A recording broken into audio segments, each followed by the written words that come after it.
Welcome to the Six Again podcast, your new destination for all things NRL. Here to bring you everything from team news to best bets are your hosts Adam Hoy and Jarrod Newton. Let's kick off. Welcome in the Six Again podcast. My name's Adam and the other guy is Jarrod. He'll talk in a second. Or not. That's a good setup. That's a good setup.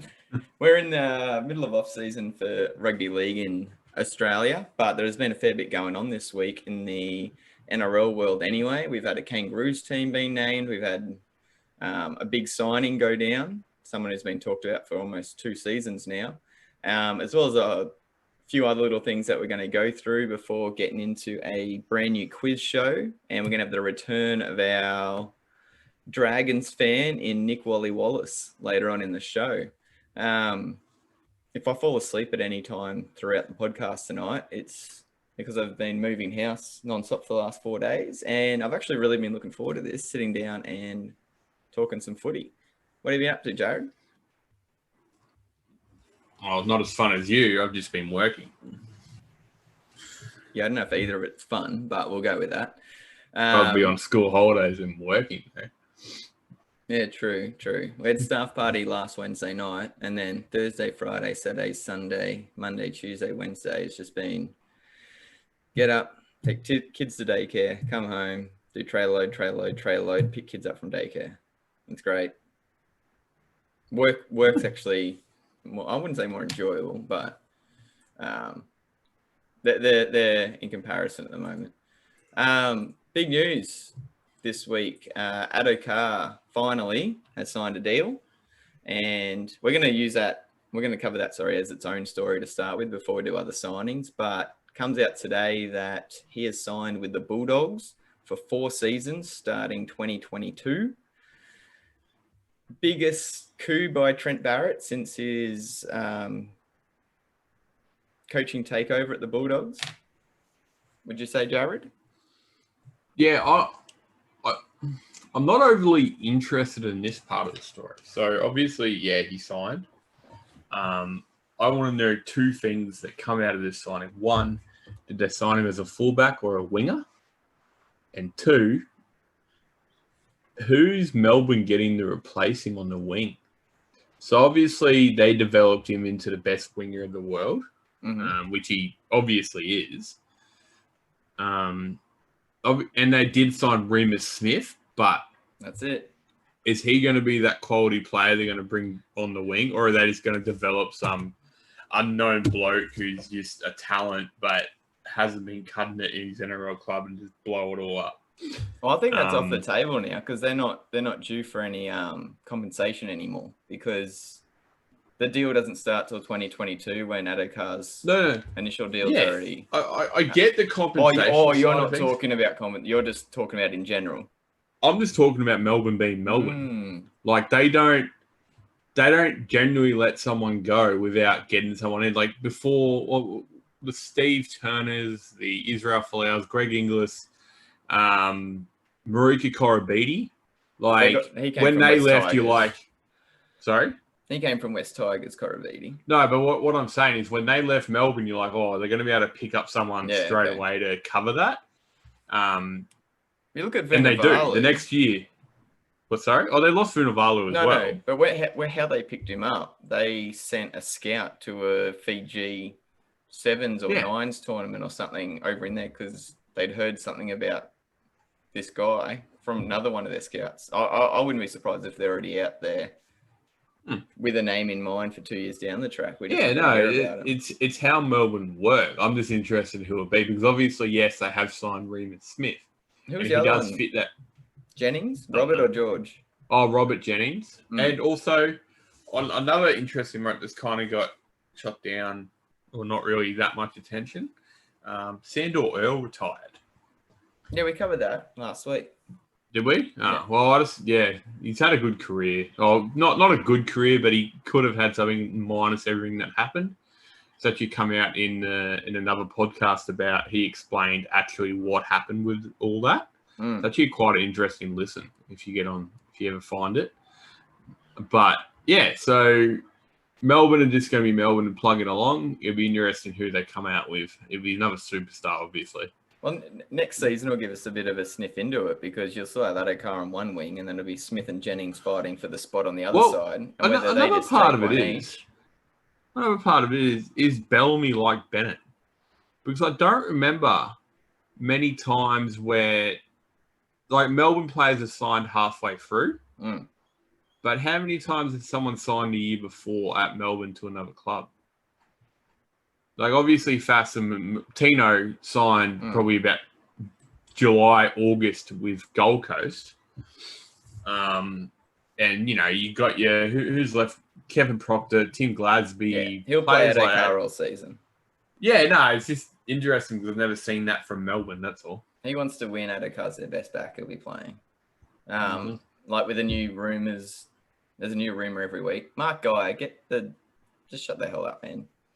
You might be over it, the media might be over it, but Cam Smith can make up his mind whenever he wants. But the other premiership, him and Bellamy go off together. Well, another point I brought up was, did they sign him as a fullback?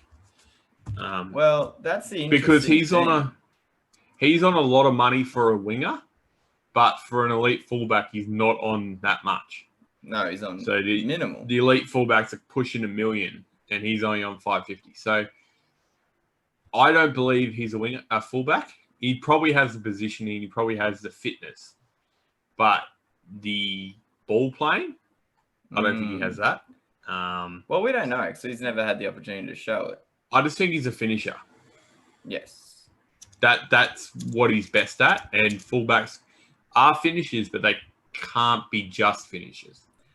I more look at his body type, and he's obviously got the pace, and he's got strength to beat people one-on-one once he's on the outside. He's not going to run over anyone. He's not going to step out, step in.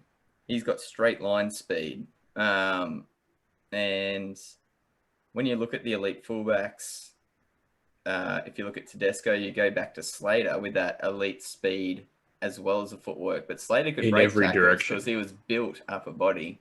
Addo-Carr's ripped, I'll give him that, but ripped on his frame is different to being ripped on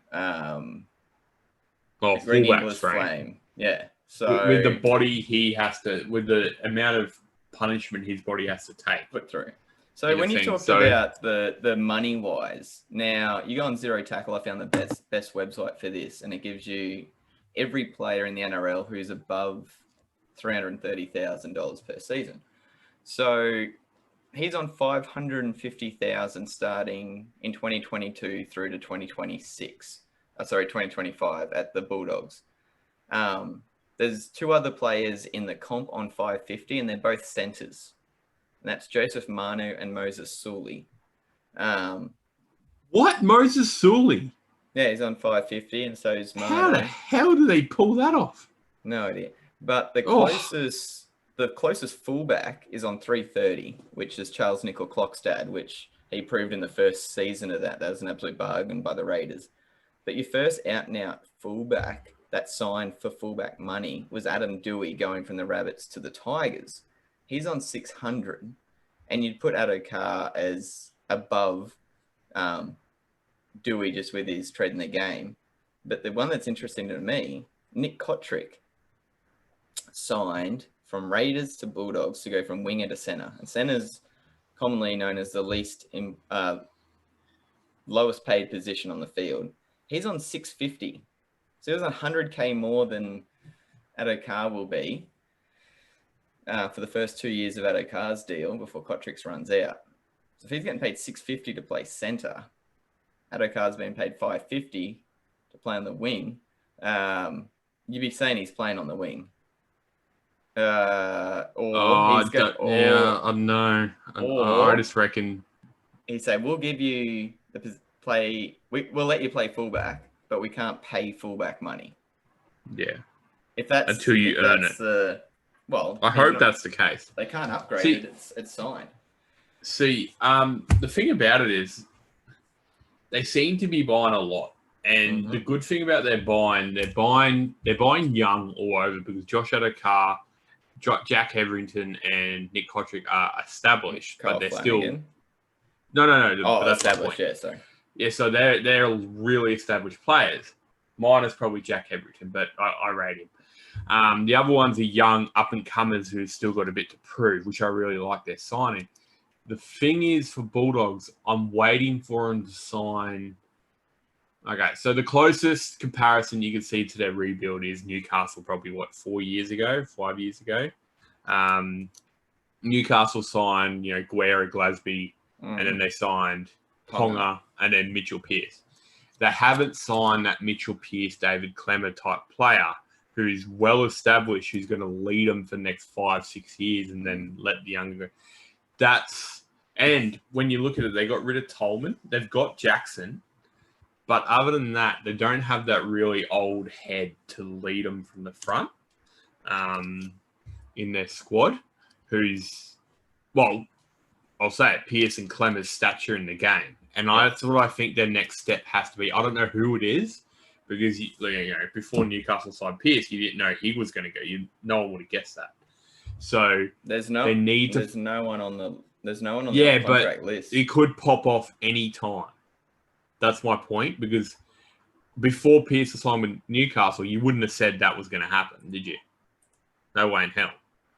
But that's what I'm waiting for, that player just to bring that, I don't know, experience and I don't know if the word's class or what. Does that make sense? Like, I'm waiting the for only him one to that sign you're talking about that's already there would be Josh Jackson, and to this stage now, Will Opawadi, because he's been, 8 seasons Yeah, but now? he's got a lot of question marks over his position as well. They don't know if he's a centre, winger, or fullback. They can't figure it out. He'll be a centre this season, I'd say. Yeah, no, I get that. I'm just, I think Bulldogs need that player to make him a premiership threat.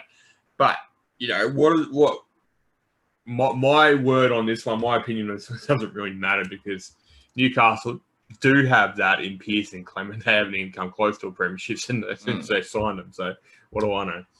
But these signings in the off season, do they speed up the Bulldogs rebuild? Yeah, 100% speed up because you bring class into it. But are they going to be a finals team next year? Well, I don't think so. No. Because they're going to have a very young halves pairing. Flanagan's going to play 7. I don't know who's going to play 6. They've got a few options there. They're going to have Kotrick. But see, the thing about it is, these players they bought, especially Kotrick and Addo-Carr, I'm not mentioning Addo-Carr as this year, but I'm saying the players they bought, when Kotrick was at Canberra, he was surrounded by superstars. Yeah. And Addo-Carr, well, he's played at Melbourne, so that's self-explained. Now they're going to be the tip of the spear. They're going to be the ones asked to create something when there's nothing there. I think Addo-Carr was doing that already. No, but if Addo-Carr, wasn't on his day, the people around him at Melbourne still stepped up to that plate, because that's what Melbourne produced. Bulldogs have got to... I don't think they have that. I think if Addo-Carr is not on his day every single game, their attacking threat's gone. Yeah, look at West Tigers, North Aluma. Yeah, so that's what I see in it. And, you can yell and scream about young, consistent halves all you want. There hasn't been a consistent half other than Cleary in the last 10 years, who's Flanagan's age, unfortunately. So he's got a few years in him before he becomes that linchpin. To me, 3 to 4 years at least away from a premiership contender, let alone a top 4 finals contender. But it puts them closer. So I think they're in a much better position than they were. I just hope they're still years away. I just hope these millions of dollars you're putting in, 2 to 3 players, because you have to pay overs to get these players at a club. I don't think they're paying overs. I think they're signing really smartly and really cheaply. Well, I don't think Kotrick's worth $650. Of course he is. No. He's a He representative player. is struggling to get into the New South Wales squad. Just because the New South Wales squad's good. Yeah, but like I You know don't my think opinion on he's player money. If as soon as you're an Origin or an Australian player, I think like the standard pay should be 500 at least. So 650, I'm happy with that. No, I'm just not sure Kotrick's ready to be that elite. Give him the ball. Hopefully, you could do like create something out of nothing. I think he's ready for it. I think it's just that Canterbury never needed. They didn't have to give it to him that often, that early, that often because of the team. Whereas here they will. To be honest, if they had run over people, if they had Kotrick and Addo-Carr on the wing, Jesus, I'd be worried about that team. Yeah, to me, Kotrick's wasted at wing. He's too slow and can't jump, and he's there to run over people, run through people. I just want to give him the ball early and just let him do damage. Okay. So the next signing is obviously not as high profile, but I reckon to the team he's going to, he can be massive for him. It's one of the best signings of the offseason, I reckon. John Asiata to Broncos. Disgusting. See, Broncos have a lot of locks, potential locks. Obviously, yeah, you got Carrigan. They didn't sign him to play lock. They signed him to play halfback. It is interesting that from a Broncos supporters perspective, you've had Carrigan as captain for last year when Alex Glenn was injured. So he's their vice captain. And John Asiata was part of his conditions to sign him was I have to have the number 13 on my back. So was that at Broncos? It is. Sorry? Was that to go to the Broncos? Yeah. That was what he said. He wants us to be a starting 13. He can't do that at the Cowboys for very obvious reasons. He's not going to be doing that at the Broncos either. Well, unless they put him in second row. That's not. I'll just give him the number 13. Yeah. But yeah, that's that part's interesting. But the experience he brings, the subtle ball skills he has, which none of the Broncos forwards really have. The 1% plays he does. Yeah, I think he's the Broncos are going to signing. He'll be for them. He's going to walk in there a leader already for these young forward pack, and I think a lot of them can learn a lot off him. I'm surprised from this signing. The thing I'm most surprised with is how long it took for him to find a new club. He's a player that I would sign for my team 10 times out of 10 because I'm going to get a professional. I'm going to get someone who's come from an organization that knows how to win, has been around players like Tamalolo, Thurston his whole career, would have learnt from them. He never lets you down. He just does his job. And he plays so many positions. You can stick him at 6. You can stick him at second. He plays the entire forward pack. Yeah. He'd be a killer of it. And it's only a 1-year deal, which is weird. I find insulting as a fan, not of the Cowboys or the Broncos, but of the player. Anyway, so Jordan Rapana has signed a new 1-year deal at Canberra. There was rumours going around it was going to be a 2-year deal. It's 1 year. So Rapana left Canberra a couple of years ago to go play rugby in Japan. That all got shut down because of COVID. Came back and re-signed with the Raiders. So that's good for both Rapana and Raiders. And I'm sure Raiders fans, along with us two, will hope to see him on the wing next year and not in the centres. Sydney Roosters have re-signed 25-year-old half Drew Hutchinson and teenagers Nafua White and Tuka Hautapua. Hutchinson signed on for 2021, while the other two have signed on until 2022. And Brian Kelly has committed to the Titans till the end of 2023. Good signing by the Titans. He was a good player at Manly. Wasn't great. Well, not that had more to do again with the team around him, but he's really shone going back to the Titans. He's become a leader in their back line. He's obviously really impressed Holbrook up there and gives him another couple of years of security through to the end of 2023. So it's three more years of guaranteed footy for Brian Kelly. All the other signings we have covered over the last couple of shows. Just a quick update on casualties. Jarrod Croker will miss the early stages of 2021 as he continues to recover from off-season shoulder surgery. With the Raiders, Emre Gula, Curtis Scott, and Corey Horsburgh will all be expected to be available for round 1, still undergoing rehab, and Josh Hodgson is making good progress from his knee reco. Adam Elliott is on track to play in round 1 for the Bulldogs after shoulder surgery. And Tom Flegler is confident starting full contact in January following shoulder surgery. So just a few little updates there on injuries. Couple of little quick notes. Todd Payton's promoted Jason Taumalolo to co-captain alongside Michael Morgan.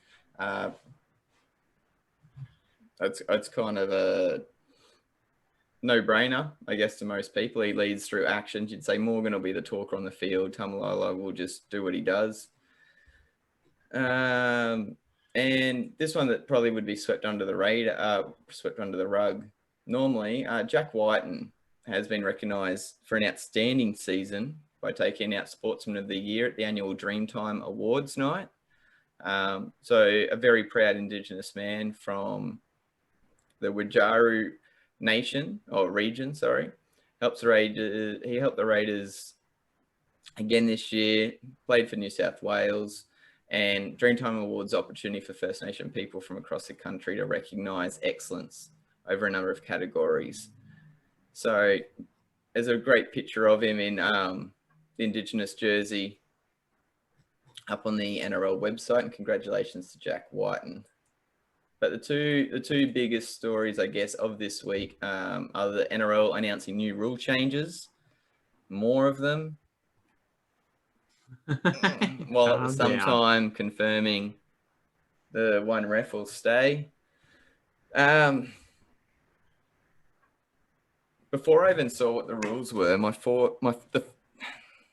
going to sound so negative. The first thought that popped into my head was, how are they going to ref more rules when one of those basic rules in the game wasn't even refereed through the whole State of Origin series, let alone the whole 2020 season, which is the ball has to be played by the foot.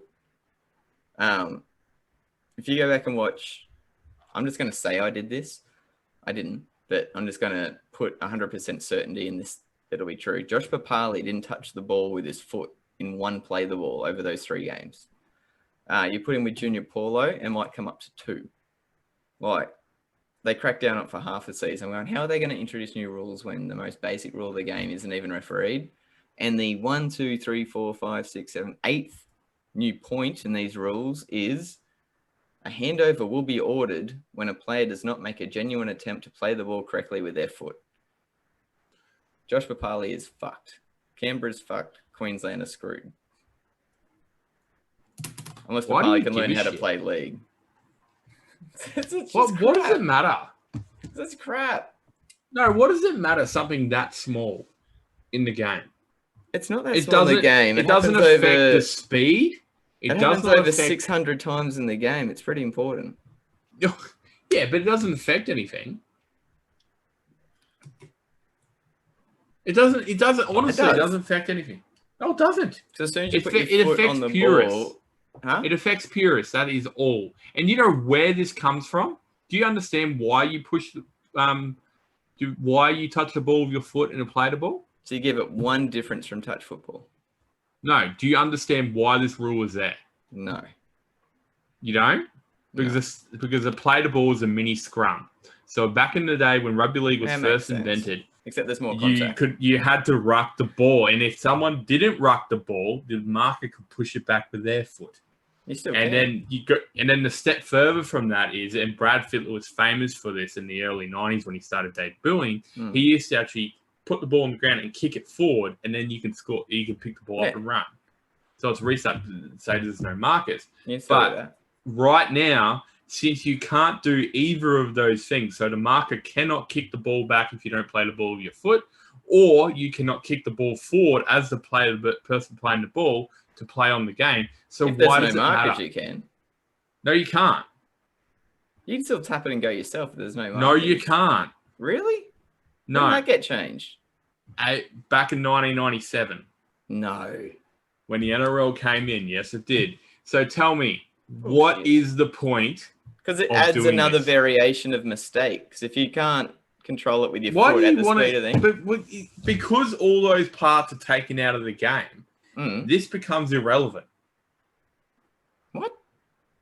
By playing the ball with your foot, it adds more variation to the ball. Is irrelevant now because those parts of the game are taken out. But then there's literally the only thing that changes it compared to any other sport is that there's a tackle. What other sport? Touch. Oh, you can kick, sorry. There's scrums. No, there's not. You can tackle. Actually, they just took out scrums in these new rules for another... one extra one. But my point is that where's another spot where a scrum's going to happen if it doesn't go out and touch? Double knock on. 1. Knock on. 1. Same rule. 2. Same rule. It's a knock on. Forward pass. All right, 2. Out in the full. That's a penalty. That's a play the ball now. Play the ball. There's 3 different reasons. There's 2. 3. Double knock on and knock on are very different. It's still a knock on. Point is that playing the ball with your foot is irrelevant anymore. It's too fast. It makes it too easy to score. Sorry? It makes it too easy to score. What? All these new rules. Yes, and that's supposedly these ones were brought in because the NRL said the game was going too far towards defense. Yes, so the real reason the NRL brought it in is because, and what they're trying to do for the last couple of years is make it a bigger product, a better product. And their version of better product is more tries. So how they go about that is speed the game up. These rules are all designed about making the game prettier and quicker. So you add the field goal rule into it. People like Adam Reynolds, and he's probably got the longest kick field goal. Maybe Cherry Evans. I can't think. I'm struggling to think of too many. I think you're struggling to think overall because I had to look that up. During the play of the ball, it is customary for a player from the defending team called a marker to stand directly in front of the player playing the ball. If no marker is present, the tackle player may tap the ball on his boot to start the next play, instead of normally requiring to play the ball. That's never been out of the game. You can do that whenever you want. Yes, it has. This is out of the rules. You can't do that. You can. Well, this is the last update was 2017. You should. So, burn. Anyway, let's have a look. Introduction. So there you go. A handover will be ordered when a player does not make it a genuine attempt to play the ball correctly with their foot. Cool. That's nice. Props are going to have to start to do it. When a captain's challenge is inconclusive, a team will not be docked an unsuccessful attempt. That makes sense. If no one can determine whether it's successful or not, whereas at the moment, if your captain's challenge is unsuccessful, you lose it. If it's successful, you keep it. If it's inconclusive, this new rule means you will keep it. Same as a review in cricket if it goes back to umpire's call. This is my favorite new rule that they've brought in. Injured players will be interchanged if a trainer asks for play to be stopped. So if a player is cramping and it's been a message from the coach to tell them to cramp and the trainer waves their arm, that team will be docked an interchange. Not going to cost you if there's 4 minutes to go and you've still got an interchange up your sleeve. Coaches are still going to take advantage of that and they'll cop the interchange. Cool, because they'll still stop the game. But maybe if it's 4 minutes or 3 minutes to go in the first half and the team's under pressure, may have an impact there. Hopefully that one will be extended in the future. Jarrod's all quiet because he's researching to see if he can overrule my rule. I'm going to. You are not. This one, just by the way, there's 8 new rule changes. This one was already in play last year, but they've made a tweak to it. The bunker will now review replays after an on-field referee awards a try, but a conversion attempt will not be allowed until it gets the green light. Whereas last year, If it was awarded a try to be play on, team could go back and kick the conversion. The conversion was kicked before the video ref had finished looking at it and still be legit. Whereas now it's going to get looked, but the team can't just run back and kick it until the green light's been awarded. There'll be a play the ball restart if the ball or play with the ball goes over the sideline. I assume that's going to be from 10 metres in on the hash marks. Jarrod, do you have any clarification on that one? No, not really. Play the ball, restart. Yeah, that'd just be 2 points. Yeah. Let's have a look. 6 again. Scrums. Play the ball.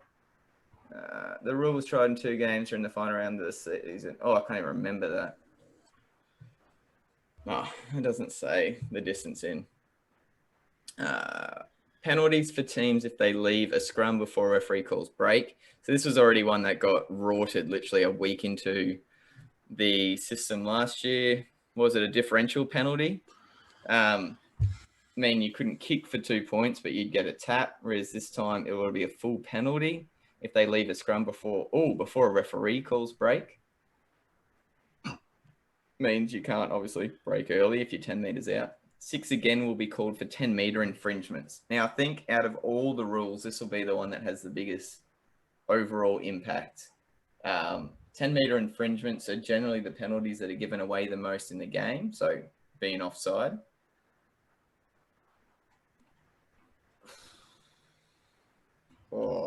So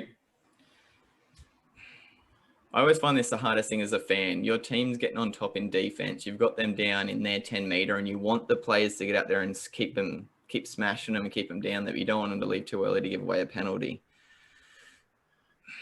Some teams would prefer to try and get up there early and just give away the 6 again, I would say, rather than give away the penalty. Other teams are going to do it differently. I think this will be the biggest change.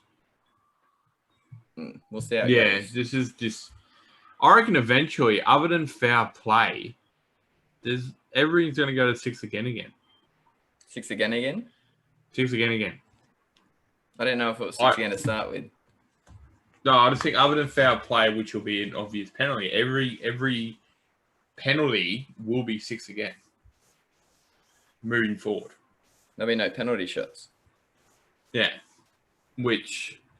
I honestly reckon that's going to be the case, other than repeated infringement. So if you get like 3 6 again rules in a 5-minute period. Cool, sin bin. Well, you would actually sin bin someone first. No, it's talking about speeding up the big game. Come on. And then the Greg Inglis rule, as it'll always be called, shows he was ahead of his time. The introduction of a 2-point field goal for kickers taken from more than 40 metres out. I don't know. I reckon you'll see this will go 2 ways. You'll either see 50 of them before the first half of the season, or you see 2 of them all season. Yeah, I just see, the thing about it is it's a massive risk to go for it, because if you have a big enough kicker to do it, aka Adam Reynolds, he's the one top of my head that I reckon definitely could do it. If he misses, it's a 7 tackle set, which is fair enough if it's because most field goals end that way. But if you're, whatever reason you're doing it, and you're giving the team a 7 tackle set where the chances of you actually slotting that field goal are lower because it's so far out. Yeah. Is it worth even risking that shit? It is if there's 30 seconds to go in the first half and you're down by Oh, no. In no circumstances it's fine, but in a lot of circumstances it's not worth it. With the 7 tackle set, as Adam keeps saying, that it should be in points. It should be a 7 tackle set if it goes out there. Yeah.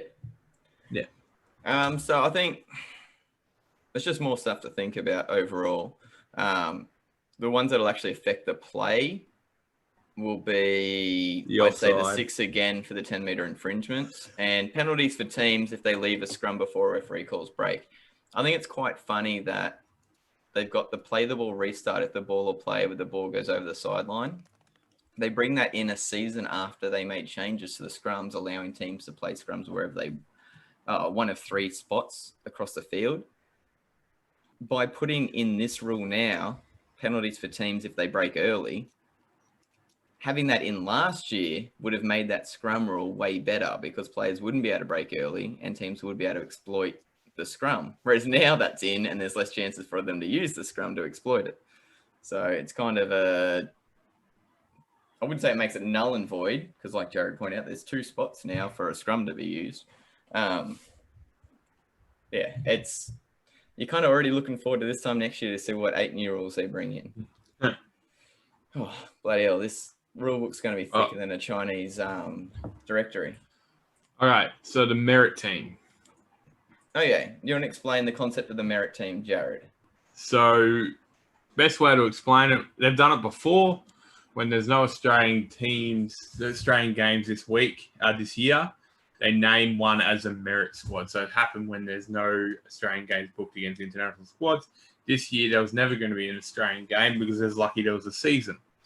So they named, Meninga named the team that would have been picked if Australian game was played. It's kind of like how AFL named an All-Australian squad every year after the season.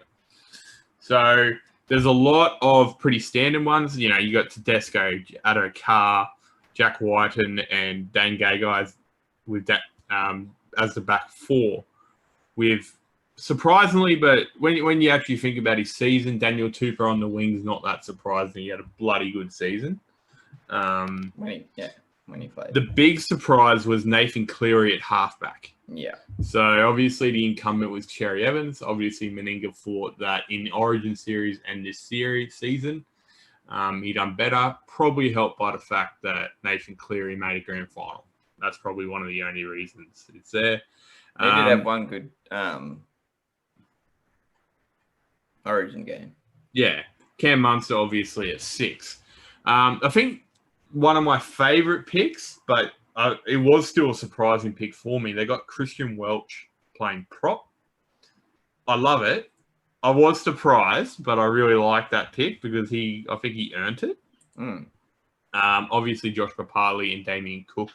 Then you got Cordner, which Adam's blowing up about, Felice Kafusi, and then Cam Murray at lock with Ryan Pappenhausen, Payne Haas, Angus Crichton, and Tino Fasamalawi.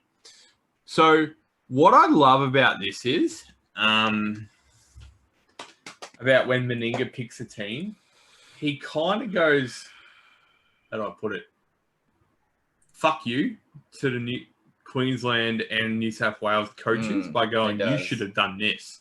So obviously the big one there for me is Pappenhausen. So he obviously didn't play Origin this year, but he got picked at 14 over Harry Grant, Ben Hunt, and that's all because Kirk Catwell.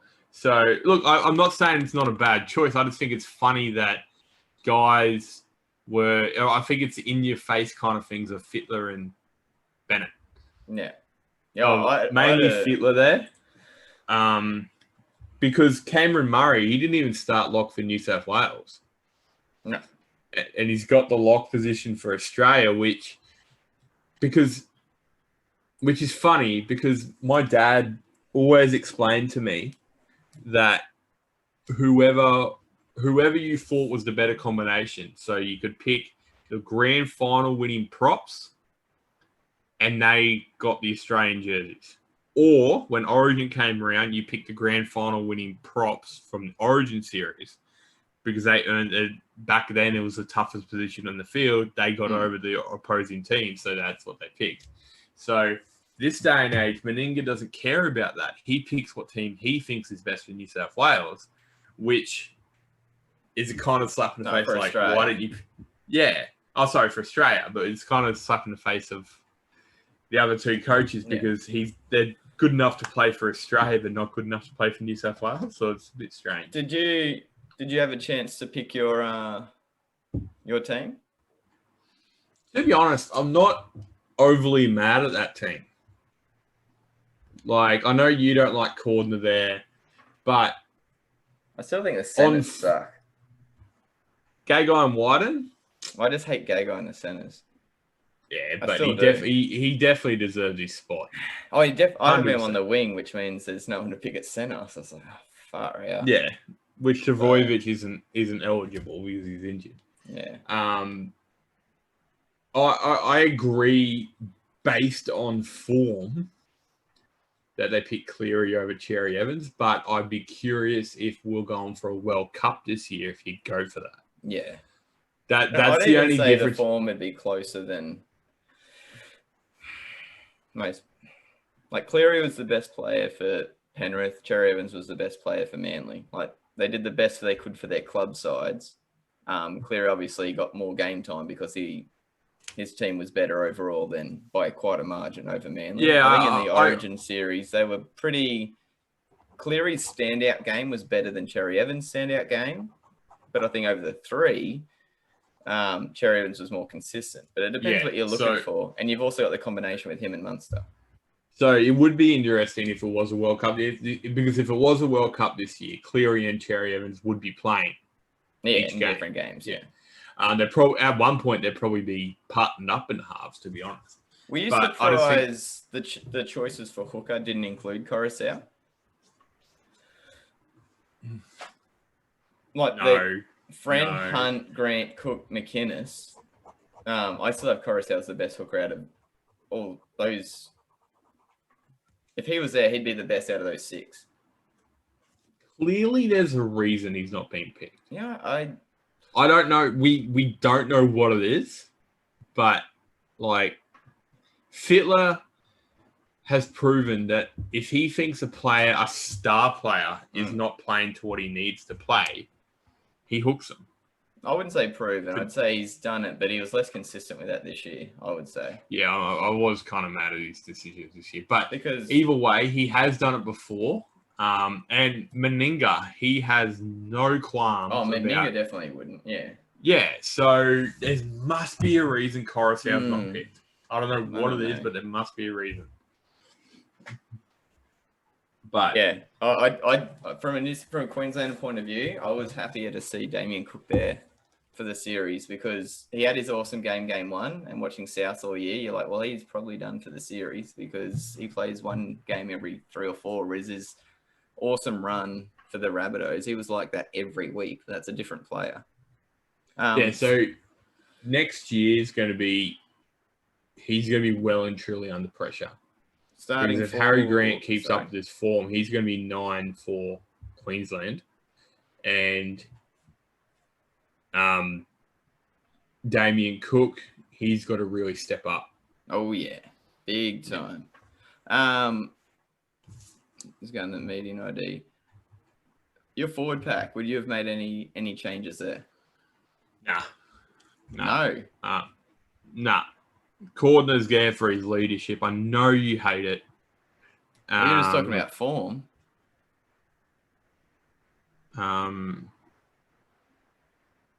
But his form. Can you imagine the New South Wales media if Mal Meninga didn't pick Cordner? I'd want him to not pick it just for that.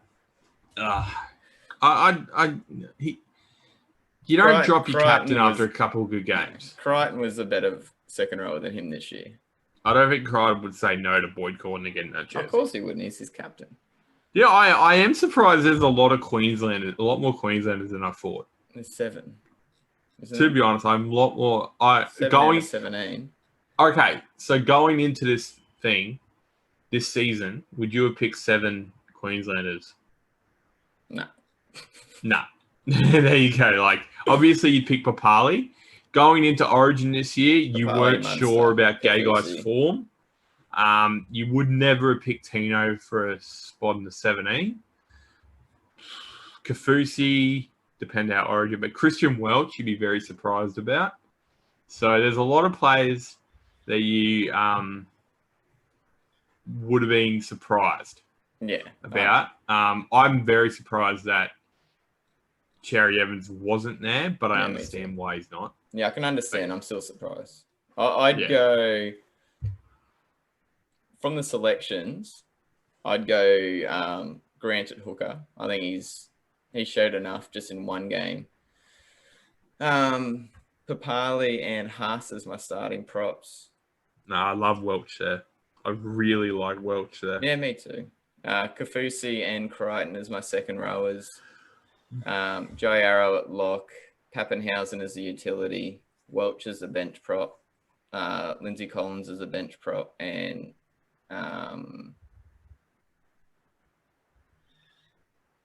Tino as a second rower. Because Cam Murray's still injured. Yeah, either way, he picked a team. Meninga picked what he thought was right. They probably would have beaten the New Zealand squad, so it is what it is. Yeah, we can't say that with as much confidence as we used to, but anyway, oh bloody hell, it's not even looking at it now. So what we got coming up is going to be a new quiz show. Now we're just waiting for Nick Wally Wallace to log on, and I've sent him the details, but this one I've been sitting on for a little while, and I'm hoping it works out all right. But it's kind of going to be a player against player, and they can kind of bet their knowledge against each other. And what we need from Jarrod right now, and I'm going to put him on the spot here, is a player who's played 300 plus games. So someone who's played a whole bunch, but no one knows who they are. Steve Carter. Who?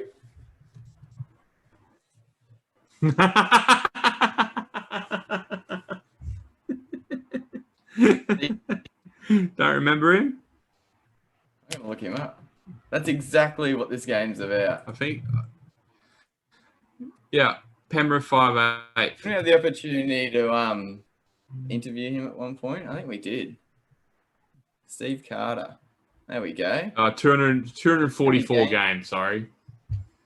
Yeah, no, that'll work. 244. All right. This game is now called Are You Smarter Than Steve Carter?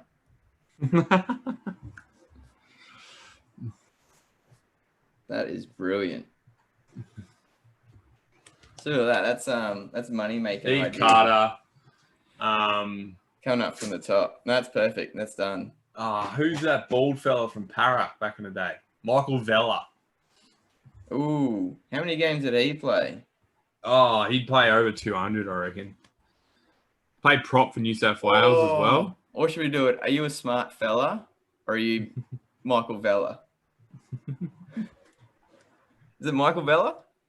Yeah, Michael Vella. Too. That's right. Yeah, he played prop for New South Wales. I was very surprised. He looked like the Count. Okay, so he played 159 games. He played 159 games for Para and 121 for Hull. Oh, brilliant. 10 games for New South Wales and 8 games for Australia. That's a pretty good record. That's pretty good. Yeah. Well, he's trying to who's another log in one right now. We'll come back right after this. All right, so welcoming back in Nick Wally Wallace from way earlier in the season. Freaking, it seems like last year. Maybe it was. Hell, I don't know. Last year. We've only done this year, but right. Is that a long... It's been a long year. It has been a long year. Bloody hell. Last time I was here was when Jarrod was slacking off for a week. Oh, that's right. Yeah, Wally and I did a whole episode. That was brilliant. That's probably the best episode we've ever done. Yeah, probably. And it's only taken me a whole season to work out how to do a virtual background. So, like I said, I haven't given Jarrod a rundown. I haven't given Wally a rundown. I'm pretty sure this is going to work. I do have my trusty second screen up here for research because I'm probably going to need it. And I'm going to need to be able to message both of you. So I'm going to have that up as a second page as well. Okay, what's the game? So I've got to message each of you. Oh, no, don't worry. I don't need that for this one anyway. All good. So, you set this up well. Hey, look at this. Oh, you can't. I've got my virtual background and you can't even see this sheet. So we've got 2 lots of topics. In each set, there's 3 subtopics. So you guys are going to flip a coin, a virtual coin, ba-ding, and you'll get a choice of topic. Within that, there's 3 players, so you can go A, B, or C. So I could go, it could be modern day fullbacks, could be the topic. And say Jarrod picks that, there'll be topics A, B, and C. He just chooses a letter. That letter comes up, and that matches a player's profile. So each time you do that, you're going to get three clues: their year of birth, their games played in the NRL, and their height and weight when they played. Bloody hell. Then what you do is you pick a number between 1 and 10 based on how many clues you think you're going to need to be able to name that player. Right. So if Jarrod says, all right, 4, I'm going to need 4 clues. Wally, you can jump in and say, I reckon I can get it in 3. And you'll be able to steal. Right, so it's a bit like 500 then. Kind of. So these are the clues that you can get. So if you only want 1 clue, you're going to get their junior team. So 2 clues and 3 clues, and it goes like this. So you'll get junior team, their debut opponent, their debut year, their tries scored, their debut club, the last team they played for before they retired, the number of premierships they've got and what years they were in, the position they played, rep games, and then the team they played the most games for. So obviously the clues give you more information the more you need. And if we can't get it after 10, then just hang up. Neither of you get a point. Neither of you get a point. I'm just double checking. That person get in next week's podcast. Yeah, exactly. So I'm just checking here that we can get the junior teams. So when can I? So cool. Let's say it's undercut not a race. Jarrod. It's not a race. Yeah. So do I do that before the hints start coming and before I know who it is? Yes. Okay. Right. So who finished higher on the table, Knights or Dragons? That's not us. That's a good question. Who was it, Rob? I'm just doing up my I've scrapped last season from my memory. All right, so Jarrod, you're up first. Do you want the A group of topics or the B group of topics? Go B. All right, B. So you've got these 3 to choose from. Kick 'em while they're down, ding, ding, ding, or bachelor pad. Bloody hell. Ding, ding, ding. All right, ding, ding, ding. This topic refers to players who are known for fighting during their careers. So do you want player A, on the B, field or off C? the field? On the field. On the field. Player A. All right, player A. All right, let's put him in there and bring up his profile. Jeez, I hope it's Danny Williams. All right, so this player was born in 1967. So they're 53 years old. So they retired.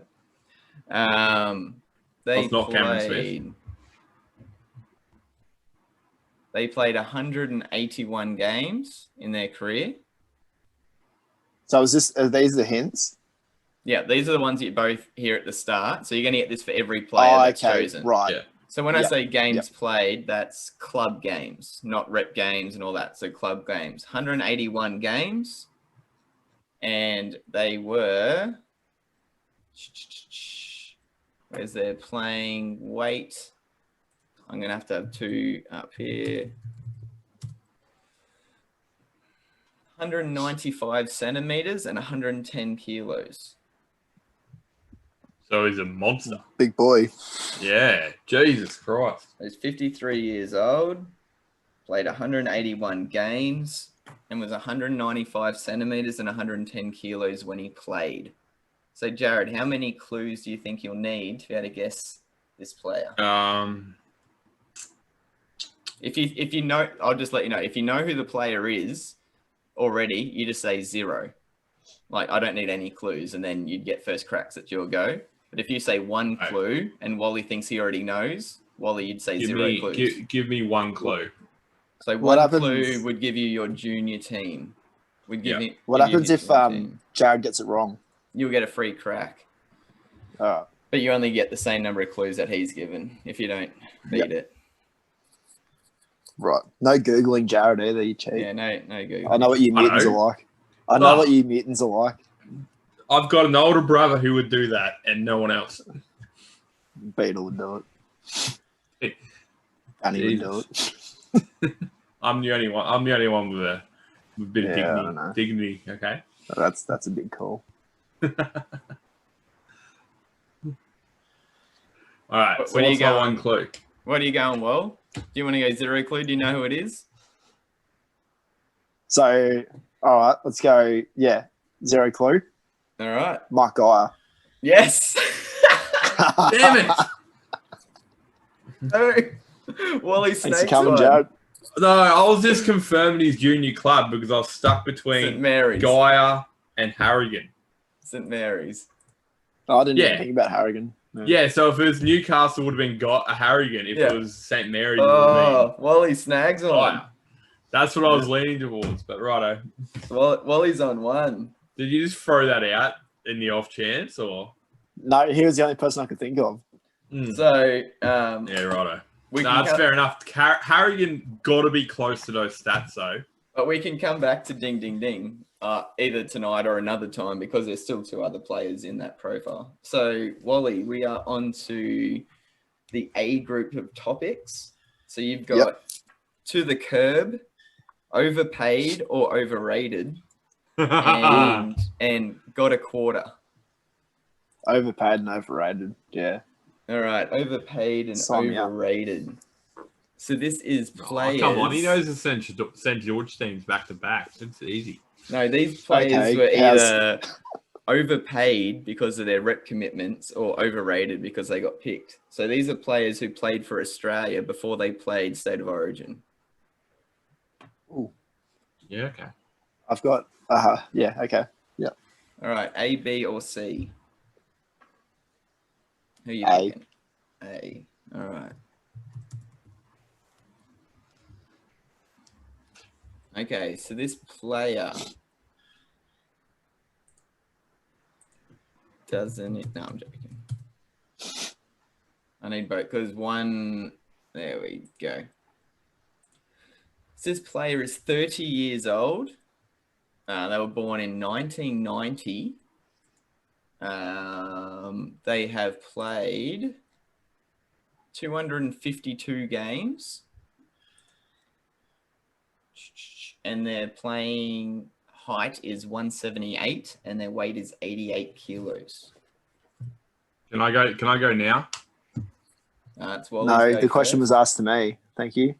How many questions do you want? So 30 years old, I think.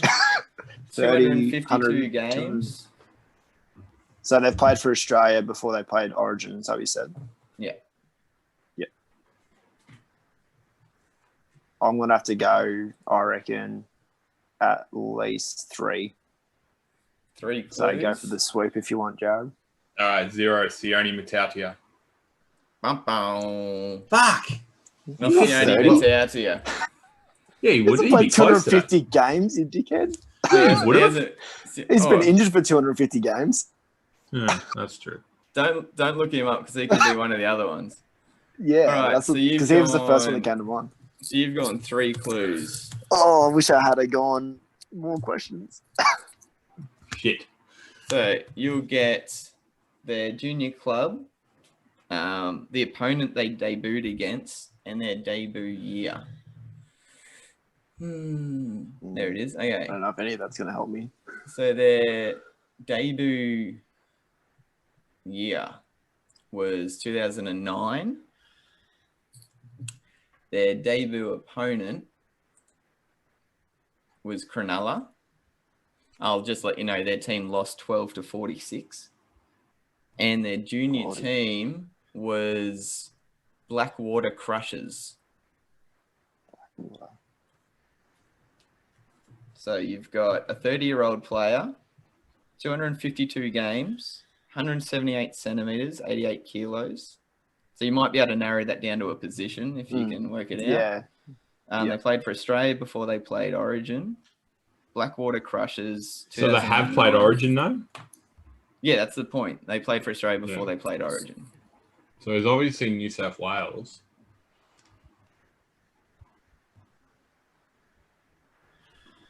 Isn't there a Blackwater up north? Or not? Am I imagining things? 31, 252. Fuck, I'm stunned.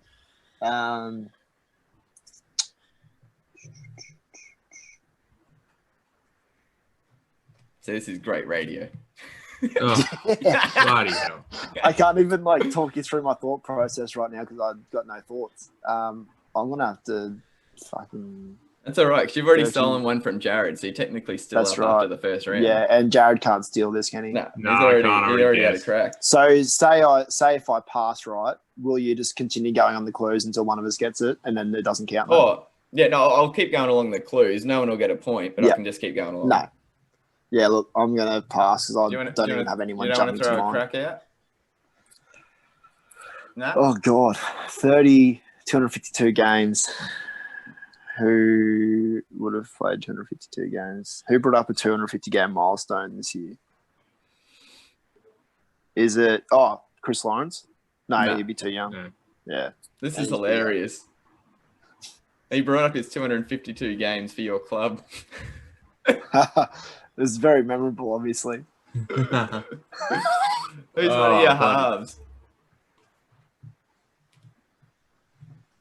What, this year? Yeah. Ben Hunt. Ben Hunt. Wow. Blackwater Crushers, I thought that'd be in New South Wales. Yeah. Nah. Fuck. He played for Australia in 2014, but didn't make his Queensland debut till 2017. 2009. So then I was going to go through. I guess he was coming off the bench then, wasn't he? Yeah. Tries scored 61. Jesus Christ. I don't realize he debuted with before. Broncos. Yeah. Yeah, he would have come off utility in the World Cup. Was it 14? Yeah, World Cup. Because you still had probably against France or something. And all those guys. Mm. Oh, good. I thought that was going to be one of the easy ones. Phew. No. All right. That's a good one. I would have never guessed that. Oh, the game's kind of working. Yes. All right. So, Jarrod, we're back into Group B. So you've got Bachelor Pad or Kick 'em while they're down. Kick them while they're down. All right. So these three players have kicked 20 or more field goals in their careers. A. Bloody hell, it's all A. All right. No, I went B originally for Paul Harrigan / Mark Geyer. Okay, it's bringing his profile up now.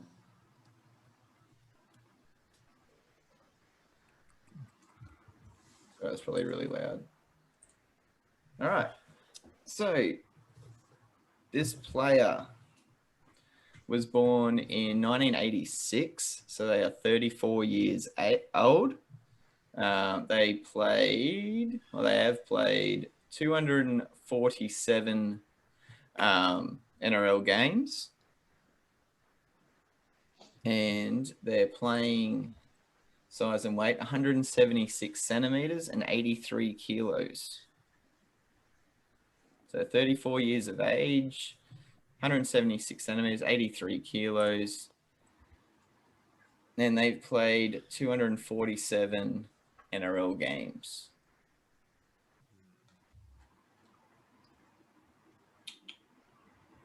Give me 3. So 3 clues will give you their junior team, their debut year, and their debut opponent. Yeah. Give me 2. Oof. All righty. Well, he's going for the steal here with 2. Do you want to go down to 1, Jarrod? Nah. All right. It's on you, Will. So, junior team. Here we go. 4. 20 or more field goals. Should we... Don't look it up because they could be... Oh, I thought you I'm were looking not. up then. Sorry. I wish you look up there. Should we make it... Thinking out loud. I reckon at the end of round 2, if you snake it and get it wrong, we should give the other person a point, I reckon. All right, Here we go. I'm screwed. So you're saying after the end of this round? Yeah, because I only threw that in then. All right. So his debut club. All right. His debut year was April 11th, 2009. And he debuted against the Penrith Panthers. And his junior team was the St. Edward's Bears in orange. Well, sorry, he played his junior football. He played for St. Edward's Bears, Ourimbah, Wyoming Magpies, and the North Sydney Bears. 34 years old. Three junior clubs. Debuted in 2009 against Penrith. And he's kicked 20 field goals or more in his career. He's 34 years old. So I'd assume he's... So they've played 247 games, right? In the NRL. But you're saying, but they don't necessarily still playing in the NRL. No, they don't have to be. No. James Maloney? Yes.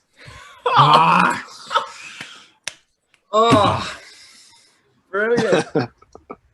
Woo! Yeah, James Maloney. I was running through the ladder and I was just like, I don't think there's anyone in the NRL that's still... It's not that big a list. There's only 30... There's only players in the history of the game that have kicked 20 or more. And the majority are in the modern era. So my three options were Adam Reynolds, who's too young, Mitchell Pearce, too young, and to be honest, I didn't even think of Maloney. Oh, so both of Wally's points are off. Are off his. Off steals. All right, this is going well. Cool. Boom. All right, Wally. Throw some better chat. Do we want to take in the poaching of points now? So like, if you go down and then get it wrong, the other player gets a point. Yeah, righto. Say Wally goes 5, Jarrod goes 4, Wally goes 3. If you get it wrong on 3, if I get it wrong, if you get it wrong on the 3, if you get anything wrong, the other person gets a point. Or should we do it? So say Wally's gone 5, you've gone 4, he's gone 3. He gets it wrong, you'll still get your 4th clue. Yeah. Yeah. All right. Cool. Yeah. All right. So Jarrod, you've got. I got rid of that one. 0 points. Sorry. Yeah. So this is Wally's P, isn't it? So you've got a quarter or to the curb. Let's go got to a the curb. quarter or to the curb. So this is probably the most broad category, but also the most specific. Yes. Conversion kickers. You just say the most broad category, but the most specific. Well, it's got the most players in it, is what I mean. Conversion kickers. But it's very specific because you're a conversion. So this isn't going to be people that have taken 3 conversions in their life and they've got 100% record. They're actual conversion kickers. So not like Nathan Marsh or anything like that? No. He's 100%. That was the best kick ever. A, B, or C? Let's mix it up and go C. All right.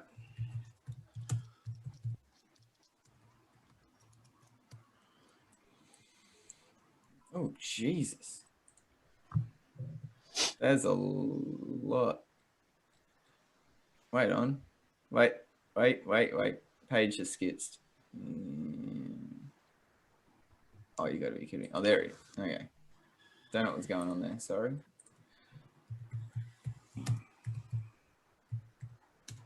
Just chat amongst yourselves while I type. It's all good. There we go. All right. Year of birth, blah, blah, blah. So he's born in 1977. He's 43 years old. Played 308 games. And played at 191 centimeters and 104 kilos. 43. Oh, sorry. That first game thing I read included all reps. So 263 NRL games. So wait, what year was he born? 1977. He's 43 years old. 263 NRL games, 191 centimeters, 104 kilos. Conversion kicker. Wow. 43. Let's go with 3. So junior team, debut opponent, debut year. I'm going to go 4 because I reckon Wolves going to get it wrong. Well, you can't go 4 because he's gone 3. You got to go less. That was stupid.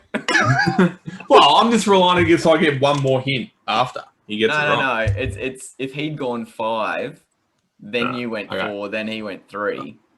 But he's started at 3, so you'd have to go 2 or let him go for it. All right, I'll just go 2 and get it wrong. Or you can Positive, mate. Or you can just let him go 3 and you have a crack after he has a crack. All right, I'll go 3 and let him have a crack. All right. Well, debut year. So 1998. Made his debut against Newcastle. And his junior team. This is always the hardest one to find.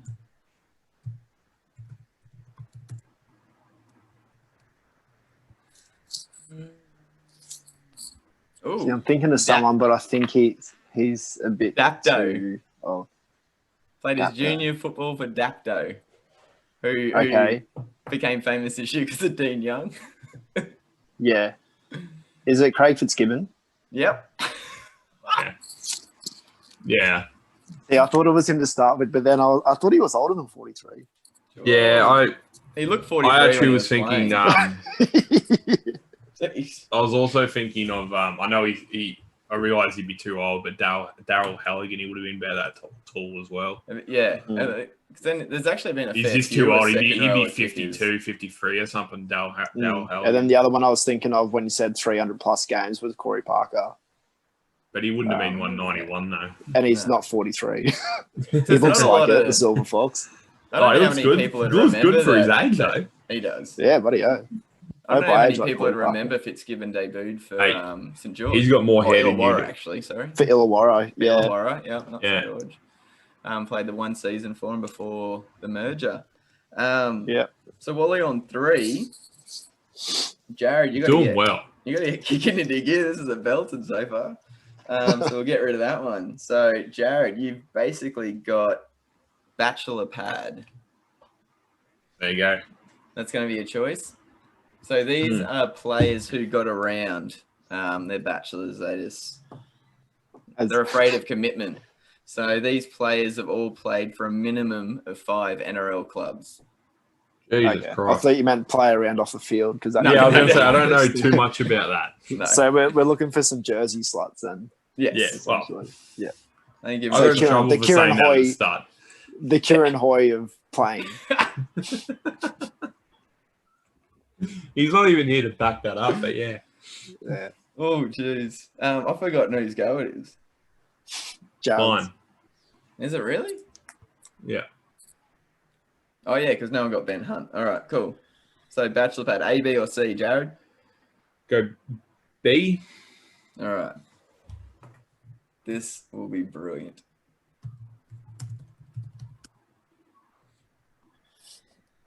Cool. Five or more clubs.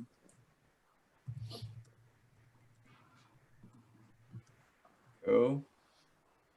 And what do we got? All right. So this player is 38 years of age. So was born in 1982.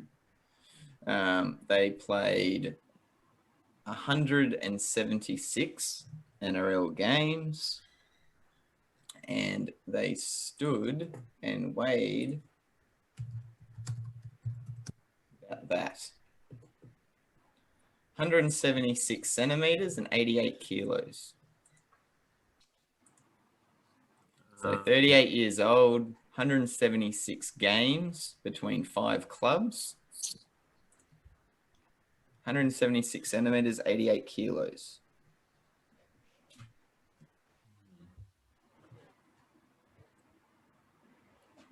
Give me 2. You can have that. All right, Jarrod. So you Good luck. get their debut opponent and their junior team.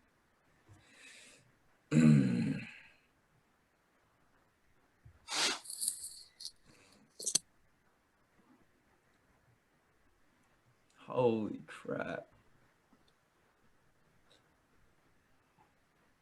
All right. So it's 5+ teams, you said. Yeah. So the debut Jesus. opponent was Cronulla. So they debuted against Cronulla. And I'm actually having a fair bit of trouble finding that junior team here. It'll be in New South Wales. What year did he debut again? No, you don't get that. You don't get got to ask that. for 3 That's for a that, third mate. clue. Oh, sorry. Far out. Nice try, though. Yeah, I saw what you were trying to do there. These buddy mutants always trying to get a leg up. I'll change the word team to club.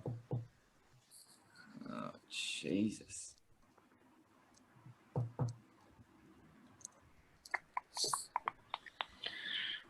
Oh, okay. That's a look.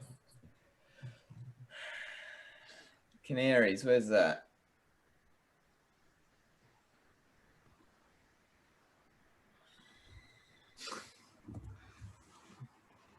The Illawarra League. That's as much as I've got. Illawarra League. Oh, there you go. Dapto. Again, another one.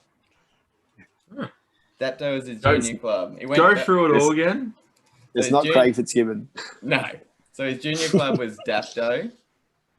His debut opponent was Cronulla. He's 38 years of age, 176 centimeters, 88 kilos, and has played for 5 or more NRL clubs over 176 games. I'll literally take my hat off if you get this.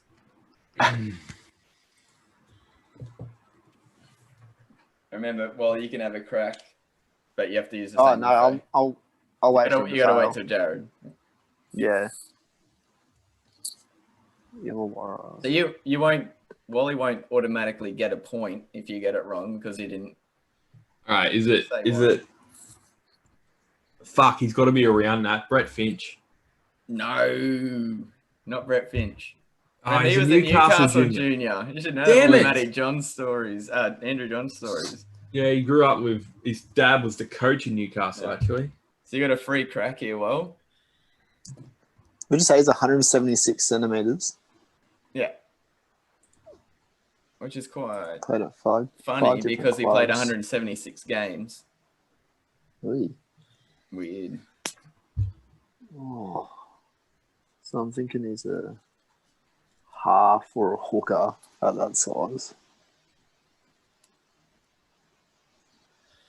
Big bouncer in clubs. Dragons Junior. Oh, no. No. I don't think I'm going to get it, but I'm still thinking 176 games, though. No, he would have played 300, actually. Pretty close. 38. Oh, fuck me.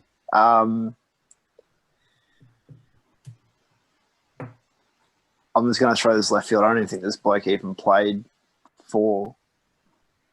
I don't think this bloke played for 5 clubs, but I'm just throwing it out there because I can't think of anyone. Oh, shit. You're right? 38.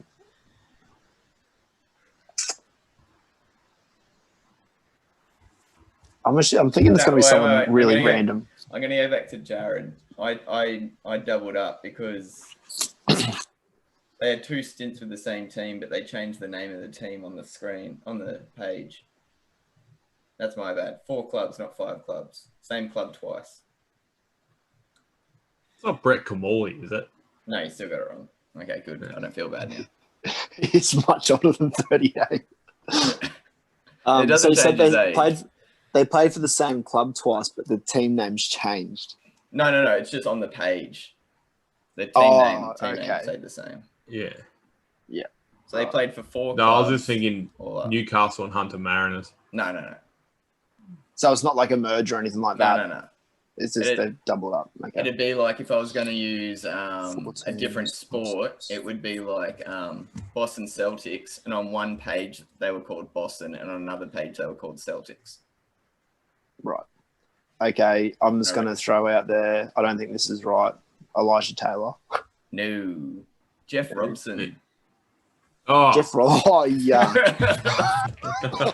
I'm glad I didn't remember that. Manly Seagulls. Actually, no, Elijah Taylor would have been way too big. The he would have page been went way like too this. young as well. And he's not 38. No, he's not. Yeah, I was going to say, he's like 32 now. I was thinking of all that stuff to start with, and then the moment he said 14s, I'm like, oh, 14s. Oh, shit. No, that was mine. So it says Manly Seagulls, Parramatta, Cronulla Sharks, New Zealand Warriors, Eels. Oh, yeah. And I was like, oh, You fucking idiot. You forget about him going to the Warriors, actually. Yeah, because he was only there for 7 Actually, games. you forget about a lot of his career. Yeah, no one went through. He was definition of a journey. How he Yeah. made it to an NRL grand final was a joke. All right, so Well, what's his mate? Who's that halfback? Shane Perry. so this will be Best the thing last. he's known for is partnering with Lockyer. This will be the last Yeah. round today. But Robson doubled up with Daniel Mortimer. How the hell did that happen? Yeah, but funnily enough, they didn't win. Wally's, Yeah. this is your last. Yeah. This will be the last one because we've got 5 minutes left on the time. That's still heaps of time. So this one's called Got a Quarter. So these are players that have played at least 25 State of Origin games. Oh, it was like, oh, wow. So a lot of Queenslanders. Pretty much. I think there's like Fitler, maybe Hindmarsh. So you've got A, B, or C. Players that have played at least 25 State of Origins. I haven't gone B, so let's go B. All right. Jeff Robson. Fuck.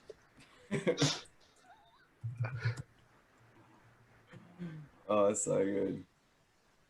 All right, cool. So this player was born in 1965. So they're 55 years old. They played 180 NRL, ARL games. That'd be New South Wales Rugby League, actually. No, New South Wales. So how many did you say they played? 180. And they were 180 centimeters and 85 kilos. So 55 years old, 180 NRL, New South Wales Rugby League games, 180 centimeters, 85 kilos.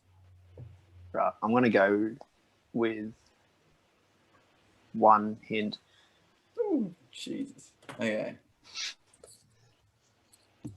Because that's by right should narrow everything down. Because that's junior club, isn't it? Yeah. So I'll go one as well. Oh, yeah. Or you can you can guess go now 0. to try and steal My guessing has not been on point. it. It's not Sione Matautia. No. 25 Origins, you reckon? 55. Oh.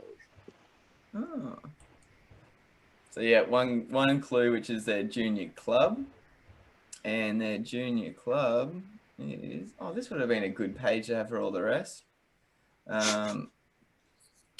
First grade club debut was for Serena. Well, sorry, first club was Blues Warwick, and then first grade debut club is Serena, but first club was Blues Warwick. So Warwick is, just before the border. Warwick is. Yeah, but that doesn't mean anything really.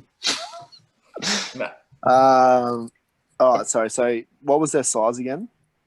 180, 85 kilos. 55 years old, 180 NRL, 55. 25 State of Origin games minimum. 85 kilos, 55. So what? He would have been playing in the 90s. Oh, God.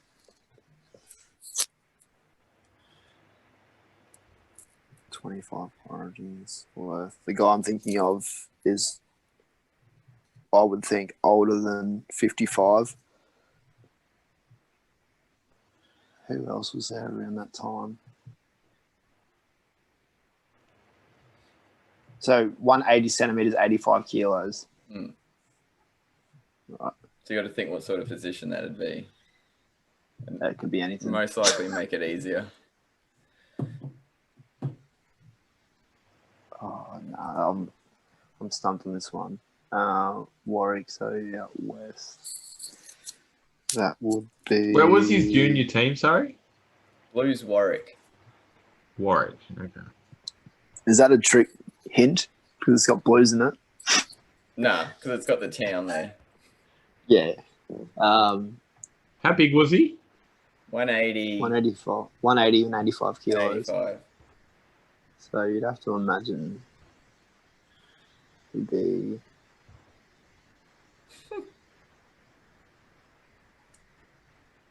$25 plus origins, 180, 85 kilos. We've I got don't think. like literally less than 1 minute before it. Yeah, that's right. I'm gonna use it all up. Nah. Let's go with.